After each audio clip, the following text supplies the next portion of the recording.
Hi, I'm Dr. Paxton at Pax Family Chiro, and I want to tell you a story. Story time, boys and girls. I want to tell you my favorite story, not just any story, my favorite story. I got 15 years of clinical practice. I got stories out the wazoo. I think I've seen just about everything you could see at this point, right? But I want to tell you my absolute all-time favorite story. We'll call it Cailey's story. Cailey was 22, 23 years of age, give or take, when she came to me. You should be super healthy. You should be super vibrant when you come at, 22, 23 years of age. But that wasn't Cailey's story. Cailey came to me because she got a crick in her neck sleeping, or she tweaked her back, threw her back out doing something, I don't recall, just some kind of rudimental chiropractic problem that she wanted relief for. I knew her grandmother from some Chamber of Commerce events years prior. So they sought me out, they called me. Well, thank God, literally thank God that they did, and here's why. She came to me, she says, my neck hurts, my back hurts, whatever it was, and we went through that, and I said, hey, anything else before I get too pigeonholed? I want to take care of the whole you, right? I want to take care of you from head to toe. Anything else outside of the crick in your neck and the back pain? And she said, she kind of chuckled and said, how much time do you have? And I said, as long as you need. I got other doctors that can cover for me.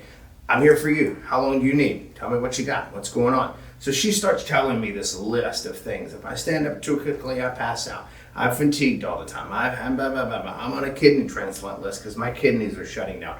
All this crazy stuff. And I said, holy smoke, what have you tried to fix it? She says, I've been to Mayo Clinic. I've been to Cleveland Clinic. I've been to Emory and Vanderbilt and everybody and their mama, every doctor within thousands of miles of here, it seemed. She's seen them. And I said, what are they doing for you? And she said, well, they're doing this. This is what they're doing for me.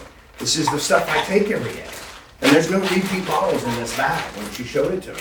This is the stuff that she takes every day. And I said, oh my God, that's atrocious. That's chasing symptoms. What about the cause of this? And she says, well, they don't know what's causing it. And I said, well, I think you have something called dysautonomia. And she started crying. And I said, was it something I said? Because let me tell you, I have a way with the ladies. And she started crying, and then she kind of broke the cry because that made her laugh. It made her chuckle a little bit. And she says, no, you don't understand. You don't understand. I've been to, I think, 20 some odd doctors about this, and none of them knew what dysautonomia was. But I've been thinking about this, researching this, and the thing you gotta know about Cailey, smart as a whip, sharp as a razor blade, this lady is. This young lady is super intelligent. She says, I've been researching for years about this when I started to get sick, and I don't understand what happened, how it happened so quickly. And the only thing that fits the bill is dysautonomia, or specifically a dysautonomic disease called POTS. And she says, I know that's what I have, but I can't get a doctor to know what it is and take me seriously. I said, well, I take you very seriously. I see the hurt and the pain on all of your family members' faces, because she had some people come with her from the family. And then number two, I said, I know what dysautonomia is because I had it. I got a concussion back in 2016, and it nearly ruined my life, and I became horribly dysautonomic. We'll do another video on another day about what dysautonomia is and how it works, not for today, but I became horribly dysautonomic. So I know what dysautonomia is, and I was blessed. The Lord was kind enough to put me in the path of a doctor in Jacksonville Beach, Florida, that helped me fix the dysautonomia in me. And so I learned what he knew. And now I've dedicated my life, my clinical practice, to helping people with dysautonomia, because no one knows how to help these people. So she's crying. I said, just take a risk. Let me help you. Well, anyway, she signed on to care. I put a care plan together for her. I examined her, every square inch as thoroughly as I knew how. I put together a care plan. We went through it, and within about 3 or 4 months, this was no longer her reality. She was off every bit of this. There was only one thyroid medication that she was still having to take. And then a few months later, we got her off that one. So now she gave me this as a trophy box, because she doesn't take any of this stuff anymore. She doesn't have to prescribe to any of this stuff anymore. And they told her, they said, oh, by the way, one more thing. If you ever get pregnant, it'll kill you.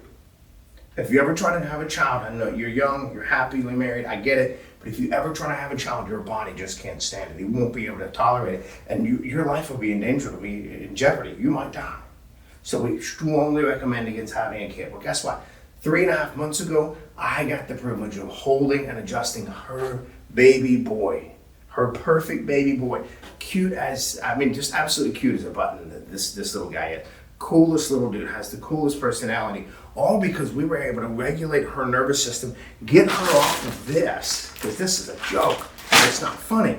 And we were to get her off all of that and get her living the life that God planned for her to live. Now she has a beautiful husband. She has a beautiful baby. She's beautiful. She has a great life. And oh, by the way, guess where she works? Guess what career she's decided to completely commit her life to in sharing this story? She works here now at PAX Cairo.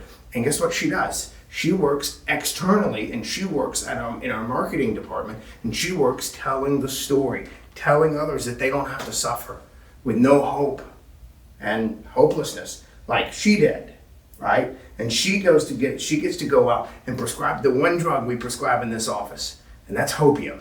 I like to prescribe hopium because what people need more than anything, hope.